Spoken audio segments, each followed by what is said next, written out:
Hello student, इसके अंदर हम पढ़ेंगे कि एडवर्टाइजिंग का क्या प्रोसेस होता है। फर्स्ट पॉइंट आता है इसमें स्टडी ऑफ टारगेट कस्टमर्स की। जब भी हमें जो है एडवर्टाइजमेंट करनी है, हमें सबसे पहले स्टडी करना है कि मेरे टारगेट कस्टमर्स कौन है, उनकी age, level, income, taste, attitude, personality, वो सब कुछ जो है हमें स्टडी करना है अपने टारगेट कस्टमर्स के बारे में।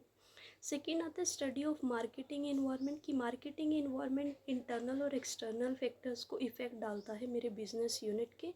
इंटरनल कंपोनेंट्स की प्रोडक्ट का प्राइस, प्लेस, पैकेजिंग, ब्रांड कैसे मुझे स्टडी करना है वो, और एक्सटर्नल में मेरे इकोनॉमिक इन्वायरमेंट, सोशल, कल्चरल, ये सब को जो है मुझे स्टडी करना है।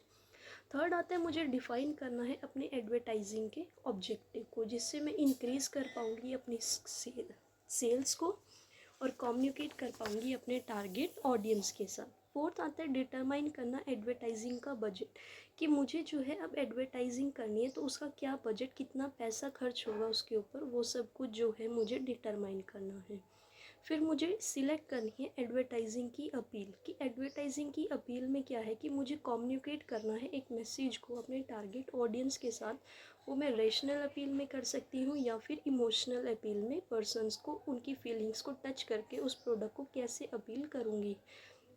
सिक्स पॉइंट आता है इसमें सिलेक्टिंग एडवर्टाइजिंग मैसेज, कि मुझे एडवर्टाइजिंग का जो मैसेज है वो सिलेक्ट करना है कि मुझे क्या बोलना है, कैसे बोलना है और किस तरह जो है किस सोर्स का यूज़ करके उस मैसेज को अपने टारगेट कस्टमर्स तक पहुंचाना है। सेवेंथ पॉइंट आएगा मुझे मीडिया का सिलेक्ट करना है, कि मुझे प्रॉपर जो एडवर्टाइजिंग है वो मैगजीन्स या न्यूज़पेपर्स के थ्रू देनी है या फिर टीवीज़ के थ्रू देनी है या फिर सबका मिक्सचर करके मुझे जो है वो एडवर्टाइजमेंट देनी है। फिर एट्थ आएगा इसमें कि मुझे जो है शेड्यूल फिक्स करना है अपनी मीडिया का, कि मुझे किस टाइम पर जो है वो एडवर्टाइजमेंट देनी है। नाइन्थ में मुझे जो है डिज़ाइन करनी है उस एडवर्टाइजिंग की कॉपी, ताकि हर कोई उस चीज़ को जो है यूज़ ना कर पाए। फिर टेंथ आता है इसमें एग्जीक्यूशन ऑफ एडवर्टाइजमेंट। इसमें होता है कि मुझे अपनी एडवर्टाइजमेंट जो है वो थ्रू मीडिया के मार्केट के अंदर जो है रिलीज़ कर देनी है, ताकि वो जो है अपने टारगेट कस्टमर्स तक पहुंच पाए।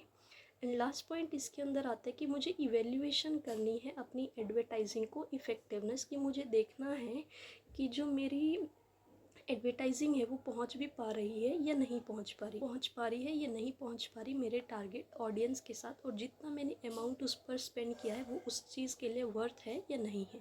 तो ये था एडवर्टाइजिंग का प्रोसेस। आई होप आपको समझ आया होगा। So if you like it then please subscribe my channel. Thank you so much.